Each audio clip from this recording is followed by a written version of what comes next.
우리 성도님들이 비의 영향을 많이 받을까봐 걱정을 했었는데 이건 기운이에요. 역시 우리 성도님들은 이 기본 자세가 참 잘 되어 있습니다. 여튼 감사합니다. 자, 우리 앞뒤자로 인사하도록 하겠습니다. 참 잘 오셨습니다. 은혜 받읍시다. 참 잘 오셨습니다. 예, 참 잘 오셨습니다. 여러분들이 발걸음을 해서 이 교회 온 게 얼마나 잘 되고 좋은 일인지 모릅니다. 하여튼 잘 오셨어요. 오늘 본문 말씀을 통해서 아브라함이 하나님 품에 안기다. 이제 아브라함의 소천에 대한 이야기를 살펴보도록 하겠습니다. 우리는 지금 창세기 12장부터 25장까지 약 13장, 14장의 말씀을 통해서 아브라함의 이야기를 계속 살펴왔어요. 수요일로 따진다면 그 한 장에 한 주꼴로 하지 않았어요. 이 한 장에 한 두 주, 세 주꼴로 해서 말씀을 다뤘으니까 엄청나게 많은 분량을 아브라함과 함께 왔어요. 이제 아브라함이 너무나 익숙하고, 그리고 사라가 떠나갈 때 왠지 모르게 슬프더라고요. 내일처럼 슬펐어요. 그리고 이제 아브라함이 하나님의 부름을 받습니다. 이것을 마무리하면서 슬프다라는 생각이 들었어요. 정들었던 아브라함인데 저를 두고 떠나가니까 매우 섭섭하더라고요. 사람이 그런 거예요. 같이 열심히 잘 지내다가 홀로 가면 남아있는 사람은 섭섭하더라고요. 자, 오늘 본 말씀을 통해서 그동안 신실하게 하나님과 동행하였던 이 믿음의 조상에 대해서 마무리를 지으려고 합니다. 1절 말씀 다 같이 읽겠습니다. 1절입니다. 시작. 아브라함이 후처를 맞이하였으니 그의 이름은 그두라라. 자, 사라가 죽은 이후 아브라함은 후처를 맞이했습니다. 그의 이름은 그두라, 그만두라, 이런 약자인 것 같은데요. 그두라예요. 자, 여기 어떤 사람들은 이 문장을 통해서 이렇게 생각할 수 있어요. 이제 하나님 만날 날이 얼마 안 남은 노인네가 무슨 주책이냐, 사라에게 미안하지도 않냐, 이렇게 우리가 해석할 수 있지 않습니까? 오늘 분명히 읽다 보면은 아브라함의 나이가 175세라고 말하고 있어요. 그러면 이제 좀 자중하고 제 인생을 마무리할 정도로 살았으면 얼마나 좋겠습니까? 그런데 후처를 두었다라는 거예요. 자, 얼마나 인간적인 생각을 따진다면 사라가 섭섭하겠느냐, 이렇게 생각할 수 있습니다. 여기서 우리가 교훈을 얻을 수 있는 것이 있어요. 왜 이렇게 크게 주는 겁니까? 예? 저 놀라잖아요, 저. 왜 그래요? 이러지 말아요. 제가 깜짝 놀랐어요. 제가 이런 말은 안 하는데요. 저 LED에서 나오는 제 모습 보는 게 제일 불편해요. 예? 예전에는 참 사진도 많이 열심히 잘 찍었는데요. 이제 사진 찍기가 싫은 거예요. 얼굴에 막 주름이 있고 그러다 보니까 머리도 다 뽑혀가지고 이제 얼굴 보는 게 싫어요. 제가 이번 주 예선교회 가서 오후 예배 설교를 했는데요. LED가 안 나오니까 너무 좋더라고요. 거기엔 프로젝트를 이렇게 틀어주는데 제 모습이 안 보이니까 자신 있게 설교하게 되더라고요. 근데 제 모습이 보이면 자신감이 좀 떨어져요. 저렇게 얼굴을 크게 하니까 제가 얼마나 무섭겠습니까? 그러지 마세요, 방송실이요. 예. 자, 그러니까 여기서 우리가 교훈을 하나 얻을 수 있어요. 뭐냐면, 그러니까 젊을 때 잘 살아야 된다라는 거예요. 젊을 때 건강하게 잘 살아야 된다라는 거예요. 지금 남편과 아내가 살아서 회로하시는 분들은 잘 사십시오.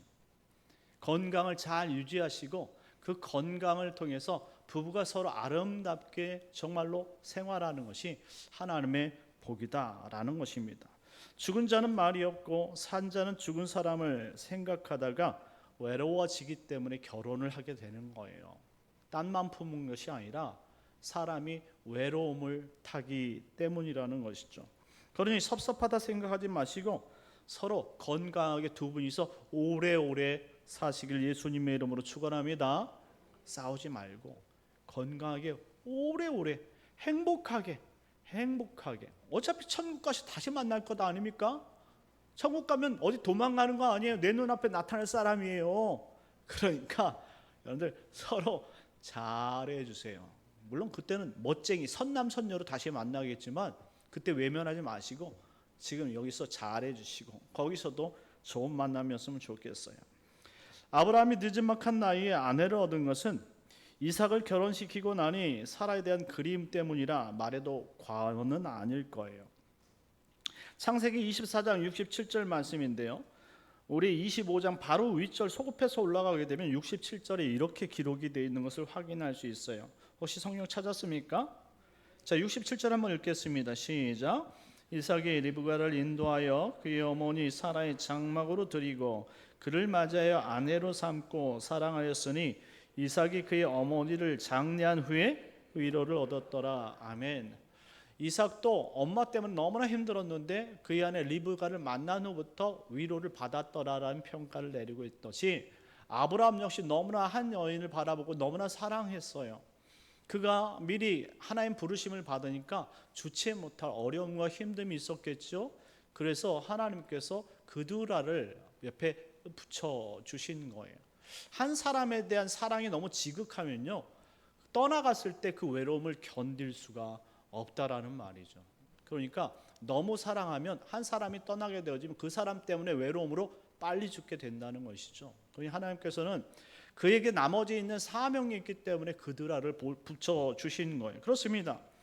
한마디로 하나님은 아브라함의 사명을 완수할 수 있도록 그드라를 붙여 주셨다는 사실을 먼저 기억해야 돼요. 왜냐하면 창세기 12장 2절 말씀 이하에 보게 되어지면 하나님께서 그를 갈대아 우르에서 부르실 때 아브라함을 창대케 하시려고 부르셨다라고 말씀하고 있습니다. 이 창대하다라는 것은 가달이라는 단어인데요.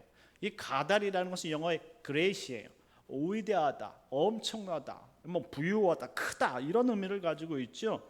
한마디로 하나님께서는 아브라함을 가나안으로 불러서 위대한 족속을 만들기 위해 부르셨다라는 거예요. 그것은 약속의 자녀인 이삭뿐만 아니라 그 외의 자손까지도 두시기 위해서 그렇게 부르셨다라는 거예요. 그래서 아브라함에게서는 영적인 약속의 자녀가 있고요, 그리고 육적인 자손이 있다 이 말이죠.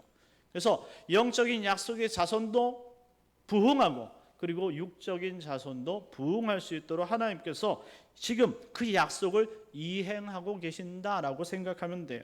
한마디로 아브라함 스스로가 아내를 원하고 아내를 취한 것이 아니라 하나님의 약속이 지금 아브라함을 이끌고 가신다라는 거예요. 자, 우리의 생명은 언제 끝나느냐? 하나님의 목적이 다할 때 끝난다는 사실을 기억하셨으면 좋겠어요. 우리의 목적이 다하면 하나님께서 그때 부르셔요. 물론 뜻하지 않게 40대 돌아가시는 분이 있고요, 갑자기 30대 돌아가시는 분도 있어요. 물론 예수 믿고 잘 믿다가도 30대 돌아가시고 40대 초반에 돌아가는 목사님 되게 많습니다. 그걸 우리가 어떻게 받아들이겠습니까? 하나님의 뜻이 거기에 있기 때문에. 그것은 누가 반문할 수 있는 것이 아니에요. 함께 했던 사람들은 너무나 갑작스러운 충격에 빠질 수도 있고요, 그리고 먼저 그것 때문에 그 충격으로 인해서 외로움 타고 너무나 힘들 수도 있겠지만 하나님은 하나님의 뜻을 집행하시고 이행하시는 분이에요. 그 사람이 하나님의 뜻을 절대 거스를 수 없다라는. 그러니까 우리가 서로 주어졌을 때 건강하고 행복하게 살아야 된다라는 거예요. 하나님께서 이 아브라함의 아내 사라를 너무나 사랑하셨지만 그 사라도 일찍 불러갔죠.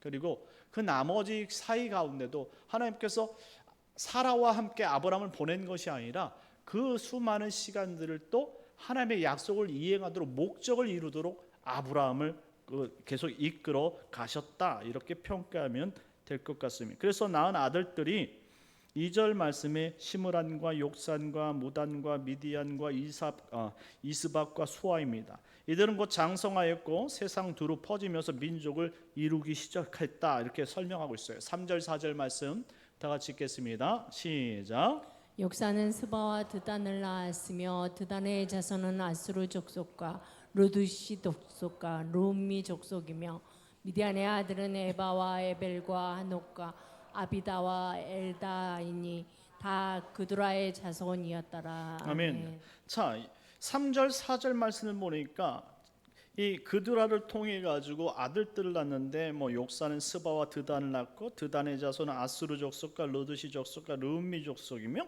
미디안의 아들은 에바와 에벨과 하녹과 아비다와 엘다이드 그리고 그의 모두가 다 그드라의 자손이었다고 말합니다. 자, 이 이름들 가운데 우리가 들어봤던 이름들이 지금 하나 둘씩 그 안에 속해 있죠. 보니까 아스루라는 이름도 있고요, 미디안이라는 이름도 있고요. 한마디로 성경에서 나오는 이 굵직굵직한 이름들이 바로 아브라함의 이 후처를 통해서 나왔다라는 거예요. 근데 이 낳은 이유는 그들이 먼 미래에 하나님의 약속을 붙잡지 않았기 때문에 대적이 되기도 하지만 이 세상에 창대케 하기 위한 하나님의 섭리가 담겨져 있습니다. 여기는 하나님의 공의가 담겨져 있어요. 하나님의 공의는 무엇이냐? 모든 사람들에게 평등하게 하나님의 사랑을 실행하는 거예요. 하나님은 사랑이셔요. 그렇기 때문에 그 사랑을 모든 사람들에게 똑같이 나눠주시는데, 그것을 깨닫는 것은 아무나 깨닫는 것이 아니에요. 오직 하나님의 택함을 받은 사람만 깨닫게 되는 것이죠. 그 택함 받은 사람이 바로 우리인 줄 믿으시기 바랍니다. 그 사람들만 반응하는 것이고, 그 반응한 사람들만 하나님 앞에 영광을 돌리는 것이죠. 아닌 사람들은 모두 하나님을 대적하게 되어지는 거예요. 그런데 하나님께서 공의를 베푸셨기 때문에 반드시 마지막 때 정의의 심판이 있다라는 거예요. 마지막 심판 때는 가부를 믿는 거예요. 참과 거짓을 믿는 거예요. 여태까지 공의를 베풀으신 하나님을 너희가 믿느냐라는 질문을 하나님께서 던지셨다면 마지막 심판 때는 그 답을 듣는 거예요. 그것이 그리고 실천해야 하는 것입니다. 그래서 마지막 때 하나님의 공의와 사랑을 믿은 사람은 하나님의 진리 가운데 천국으로 인도함을 받겠지만, 하나님의 공의를 충분히 누렸음에도 불구하고 그것이 하나님 것인지 모르고 불신했다면 결국 심판을 받게 된다라는 것이죠. 이것이 바로 정의인 것입니다. 자, 이렇게 하나님께서 아브라함을 통해서 약속하신 자녀들이 세상 곳곳에 퍼져나가기 시작했습니다. 그리고 오늘 우리가 읽지 않았지만 12절부터 시작해 보면 사라의 몸종 하갈에서 낳은 이스마엘의 후손까지도 그의 족보에 넣고 있다라는 것을 보여주고 있어요. 이런 모두가 하나님께서 아브라함에게 복을 주셨기 때문에 가능한 것인데요. 13절부터 16절까지 말씀을 한번 읽겠습니다. 13절, 14절, 15절, 16절 시작. 이스마엘의 아들들의 이름은 그 이름과 그 세대대로 이와 같으니라. 이스마엘의 장자는 느바시오시오. 그 다음은 게달과 아브렐과 미삼과 미스마와 두마와 마사와 하닥과 데마와 요들과 나비스와 게드마니. 이들은 이스마엘의 아들들이요 그 총과 부락대로 된 이름이며 그 족속대로는 12 지도자들이었더라. 아멘. 자, 이제 이스마엘 서자죠. 이 하갈 몸종의 이 아들 이스마엘의 이 족보를 그려놓고 있어요. 이스마엘의 아들들은 제일 16절 하반절 보니까 12 지도자들이었다라는 것은 하나님께서 이스마엘을 내주셨을 때에 그를 강건케 하시겠다고 하갈에게 약속했어요. 그 약속을 이루신 모습을 기록한 거예요. 자, 모든 족보들이 이삭을 제외한 나머지 족보들이 아브라함의 족보로 다 등장했습니다. 지금 빠져 있는 것은 이삭의 족보죠. 왜 이삭의 족보는 빠져 있고 나머지 족보들은 다 기록이 되어 있을까요? 그들은 다 아브라함의 후손으로서 처음이자 마지막인 사람들이에요. 하나님에게 있어서 의미 있는 것은 이삭의 족보라는 것이죠. 원래 주인공은 가장 늦게 나오는 법입니다. 그래서 이삭 이후에 하나님 나라의 족보들이 계속적으로 설명되어지는 거예요. 이삭의 아들은 누굽니까? 예? 이삭의 아들은 예? 야곱이 등장하죠. 이삭의 아들은 두 아들이 있는데 야곱이 장자가 되어지죠. 이처럼 하나씩 하나님의 백성들은 설명이 가는 거예요. 어떻게 장자가 되는지. 그 장자의 족보는 항상 첫째가 아닌 둘째가, 강한 자가 아닌 연약한 자가, 그리고 교만한 자가 아닌 겸손한 자가, 항상 이런 순으로 이루어가고 있다는 사실을 우리가 눈여겨볼 필요가 있어요. 하나님께서 우리를 선택하신 것도 그와 비슷합니다.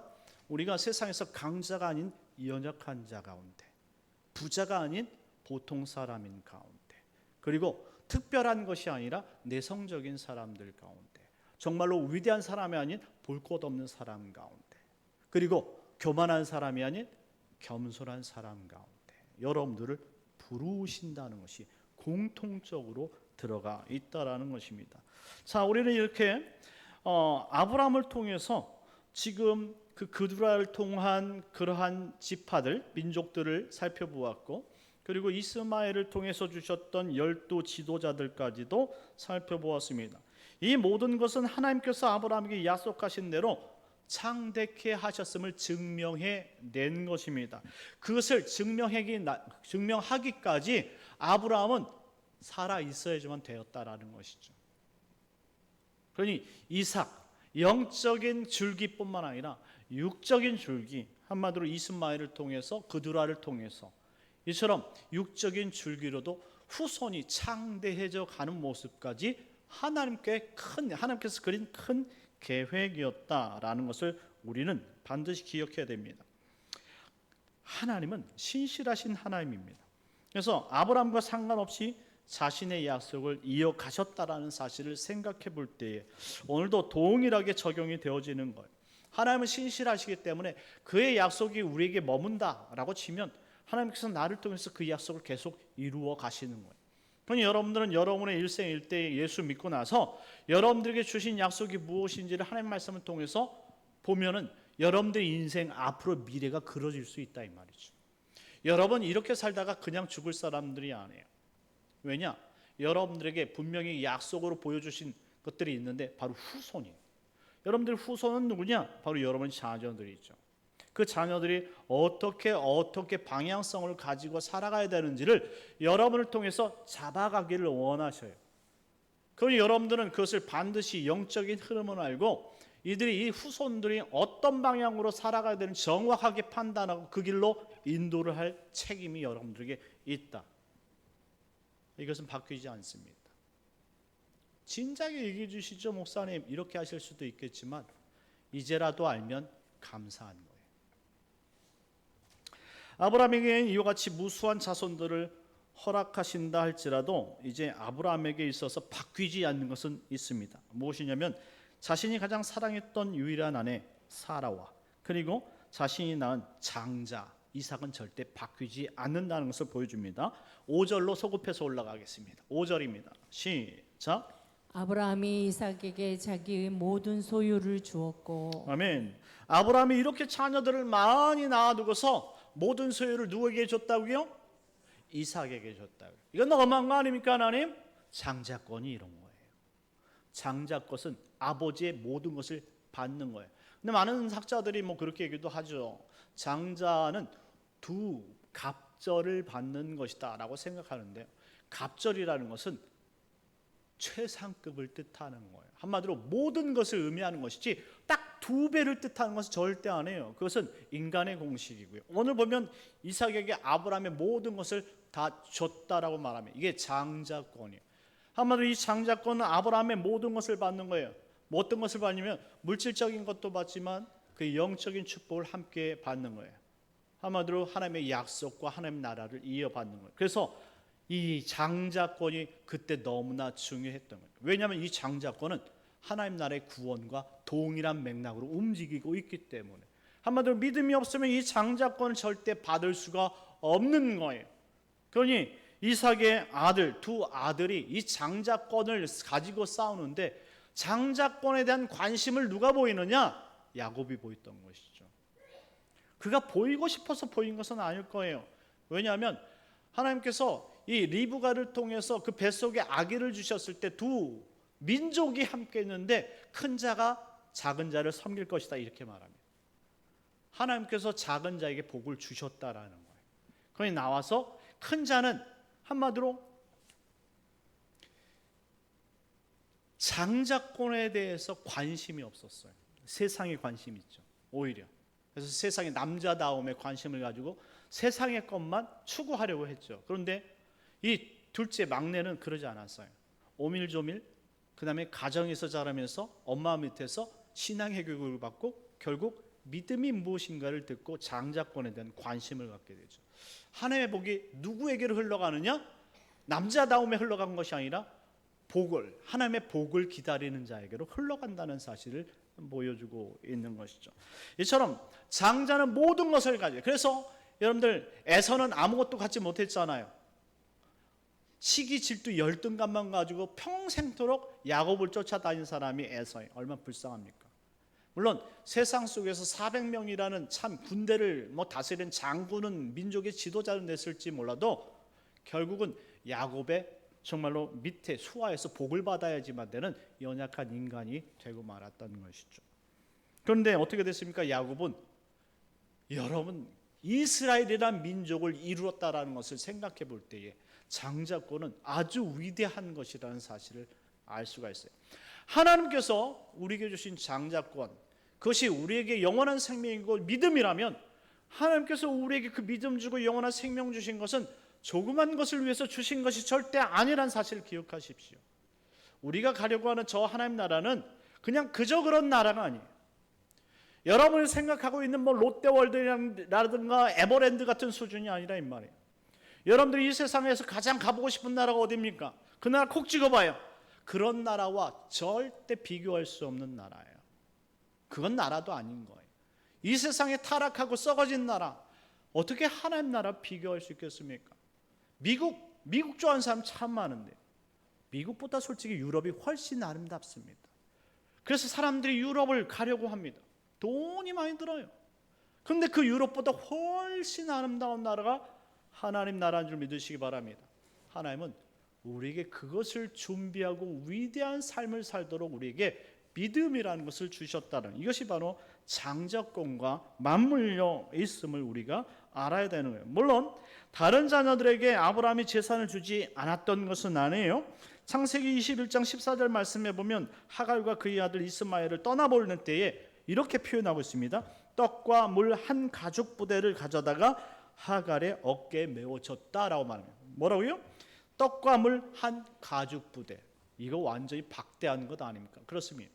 장자권은요, 보통 장자가 받는 이 축복은 차자나 다른 사람이 받을 수 있는 것과 너무나 큰 차이가 있는, 하나님 나라는 그런 것이고 하나님 나라는 그와 같은 것을 물려받는 것이고, 그리고 세상적인 사람들은 쪽박 차는 것이다. 이런 사실을 기억했으면 좋겠습니다. 이 땅에 부귀영화, 물론 여러분들 현실 속에 살면은 돈 많은 사람들 너무나 부럽잖아요. 삼성그룹의 회장이 안 부러운 사람이 어디 있겠어요? 이재용 씨가 안 부러운 게 어디 있겠어요? 저 같은 이시지만 너무 부드러워요. 어떻게 그렇게 다르게 태어날 수 있지? 이씨 성만 같으면 좀 특혜가 있어야 되는 거 아닙니까? 예? 저 이시조선에서 나왔는데 이거 너무나 다른 삶을 산다 이거죠. 이런 비리 속에 살고 있지만 제가 보는 관점, 이 세상의 관점은 이재용이라는 그런 삼성그룹의 회장이 보는 관점과 다르다라는 것이죠. 그 사람은 100년 살 사람이에요. 하지만 저는요, 천년 만년 영원을 살 사람이란 사실을 기억해야 돼요. 여러분들도 동일한 줄 믿습니다. 우리 그냥 삼성그룹 안 물려받아도 천년 만년 영원을 살아가는, 그것이 가장 행복한 거예요. 무슨 말이에요? 삼성그룹 물려받으면 그게 더 행복한 거죠. 여러분 지금 물려받으면 몇 년 살 것 같아요? 물려받고 죽어요. 물려받고 가슴이 막 벌렁벌렁 뛰어서 죽는다고요. 그럼 어떻게 되는 거예요? 심판받아 지옥 가는 거예요. 가슴 벌렁벌렁 순간 기쁘고, 여러분들 그냥 지옥 가면 그게 무슨 행복입니까? 예? 여러분들 쓸 수 없는 돈인데. 그런데 하나님 나라에 영원히 우리가 거하는 것은 가장 행복한 일인 줄 믿으시기 바랍니다. 이처럼 장자권과 장자가 아닌 사람들이 받는 것은 차등이 너무나 큰 것을 알 수 있죠. 오늘 본문 6절 말씀에도 그와 같은 이야기가 적혀 있는데요. 자기 서자들에게도 재산을 주어 자기 생전에 그들로 하여금 자기 아들 이삭을 떠나 동방 곧 동쪽 땅으로 가게 하였다라고 말합니다. 아브라함의 작은 것, 한마디로 너희들 빨리 이것 갖고 이삭을 떠나, 이렇게 이야기한 거예요. 왜 동방 동쪽으로 보냈을까요? 가나안 땅에서 최대한으로 멀리 가라는 거예요. 왜? 이삭 때문에. 아브라함의 목적은 이삭을 보호하는 거예요. 자신이 죽어가면서도 이삭 생각밖에 없어요. 그 이삭을 어떻게 해서든지 보존하고 보호하고 싶었던 마음이 여실히 등장하는 것이죠. 이런 아브라함이 매정한 사람이 아니라는 거예요. 이처럼 아브라함은요, 그 일평생 그의 안에 사라밖에 몰랐던 사람이에요. 그리고 하나님께서 백세에 안겨준 그 아들, 믿음으로 낳은 영적인 아들 이삭밖에 몰랐던 것이죠. 나머지는 다 그냥 덤이었고 하나님께서 그냥 해가신 일이었다라는 거예요. 7절 8절 말씀 나가 읽겠습니다. 7절 8절 시작. 아브라함의 향년이 175세라 그의 나이가 높고 늙어서 기운이 다하여 죽어 자기 열조에게로 돌아가매. 아멘. 이제 자신의 사명을 다한 아브라함은 사라처럼 하나님의 부름을 받았습니다. 우리도 언젠가 하나님께서 부르시면 하던 일 내려놓고 우리가 따라가야 돼요. 그 따라갈 때 하나님이 정말로 칭찬해 주는 삶이 되면 가장 기쁜 것이고, 그리고 우리가 지금 살아가는 인생 가운데 지금 비록 내 삶이 너무나 형편에 쩔어서 정말로 너무나 힘들고 지금 교회를 하지 못하고 내 신앙대로 제대로 살지 못하는 것 있다면 빨리 돌아왔으면 좋겠어요. 여러분의 인생의 목적이 세상에서 세상의 뜻을 펼치는 것이 아니에요. 결국 하나님 나라 안에서 여러분들이 하나님의 영광을 위해서 사는 것이 여러분의 인생의 목적이기 때문입니다. 아브라함은 일평생 가나안 땅을 범한 적이 나가본 적이 없어요. 왜? 그때 사라를 잃게 되는 큰 코를 다쳤거든요. 그 이유 자신이 살아가는 동안 이 가나안 땅의 범주를 절대 벗어나지 않았어요. 가뭄이 올 때마다 이곳저곳 이사를 해가면서 정말 그가 어떻게 해서든 생계를 유지하면서 살았던 모습을 볼 때 참 이사를 많이 다녔던 불쌍한 사람이에요. 어떤 사람은 이렇게 얘기할 수 있어요. 야, 하나님 살아계신데 참 지지리도 복도 없다. 너무 칠칠맞게 사는 불쌍하게 산다. 참 변변치 않는 집과 물이 없어서 저 물 찾아다니는 참 저 모습을 보니 나 같았으면 다시 그 원래의 고향으로 돌아가서 저 바벨론 땅에 있는 그 두 강 큰 물줄기 곁에서 그냥 떵떵 치면서 그냥 편안하게 살 텐데 아우 참 힘들게 산다 이렇게 얘기할 수 있을 텐데 아브라함은 그것을 복이라 생각하지 않고 자신이 힘들지만 하나님께서 불러주신 그 땅에서 만족하면서 살았다라는 것을 우리가 꼭 보고 배웠으면 좋겠습니다. 여기 보니까 그가 175세 그의 나이가 높고 늙어서 기운이 다해 죽어 자기 열조에게로 돌아갔다라고 표현합니다. 돌아가다라는 단어가 아사프라는 단어인데요. 이것은 모이다라는 뜻을 가지고 있어요.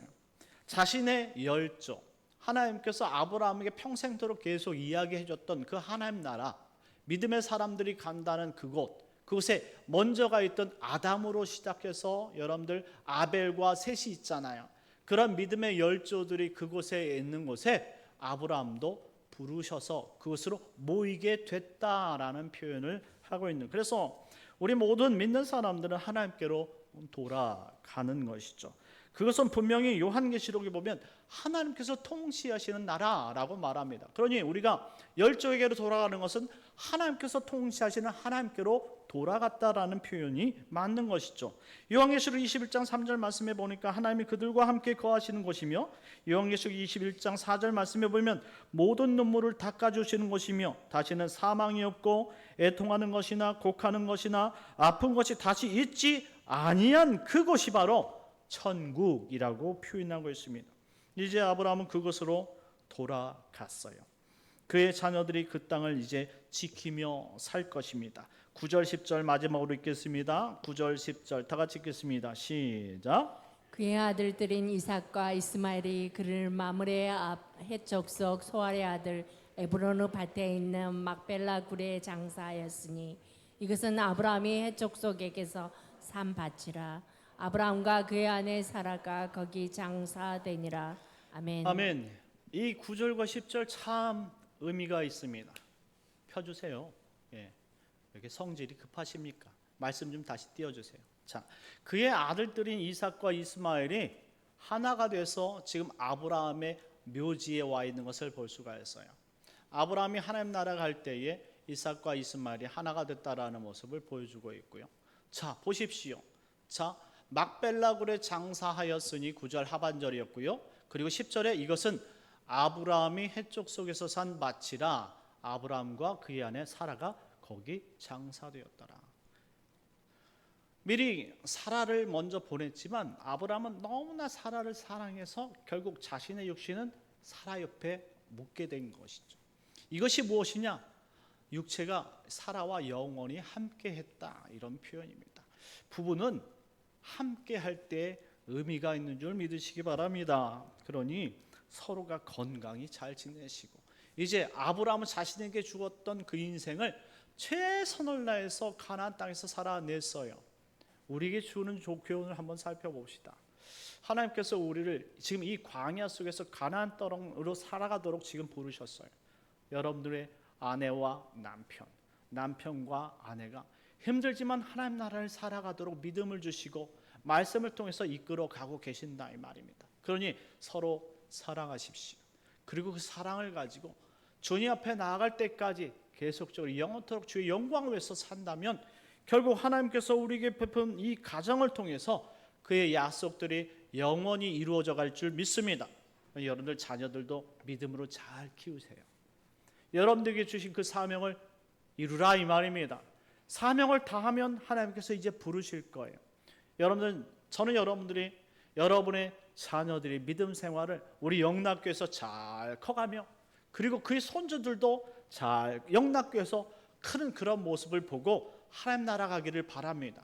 여러분들 마지막까지 정말 자녀를 위해서 기도하시고 주의 영광을 위해서 믿음의 발걸음을 향해 나가는 아브라함과 같은 믿음의 백성들 되시길 예수님의 이름으로 축원합니다.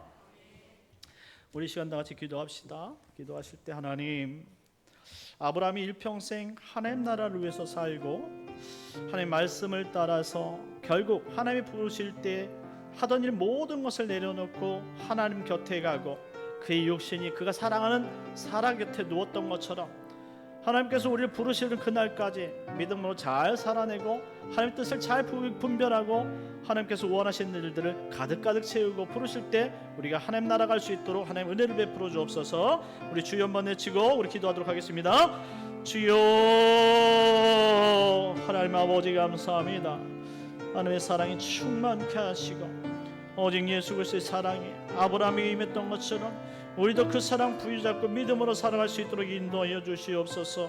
하나님, 아브라함 일평생 사라를 사랑하고 하나님 아버지 이삭을 사랑하고 하나님 말씀을 사랑하여서 아버지 뜻대로 살았던 것처럼 우리도 이 평생 사랑하며 서로에게 주신 아버지 사람들을 사랑하고 하나님 아버지 우리 자녀를 사랑하고 주의 영광을 위해서 살아갈 수 있는 복된 자녀들이 되게 하여 주시옵소서. 오 하나님, 은혜의 은혜를 더해 주시옵시고 하나님 나머지 삶을도 믿음으로 살게 할 것을 믿사오며 거룩하신 예수님의 이름으로 기도드리옵나이다. 아멘. 참 좋으신 하나님 은혜를 감사합니다. 하나님, 오늘 하나님께서 갈대아 우르에서 살던 아브라함을 부르시고 하나님 아버지 가나안 땅을 배회하면서 약속을 이뤘던 그 아브라함이 175세 향년을 이루고 하나님 부르심을 아버지 저희들이 살펴보았습니다. 하나님, 그 인생에 하나님 여러 가지 일들이 있었겠지만 그래도 하나님의 동행하심이 큰 복인 줄 믿고 하나님 그가 일평생 주님을 배반하지 않은 것처럼 우리도 이 땅을 살 때 주님과 동행함이 큰 복인 줄 믿고 하나님 신앙생활 배반하지 않고 오직 주님을 따라갈 수 있는 믿음의 속속들이 되게 하여 주시옵소서. 나머지 3일도 하나님 함께하여 주실 것을 믿사오며 예수님의 이름으로 기도드리옵나이다. 아멘. 찬송가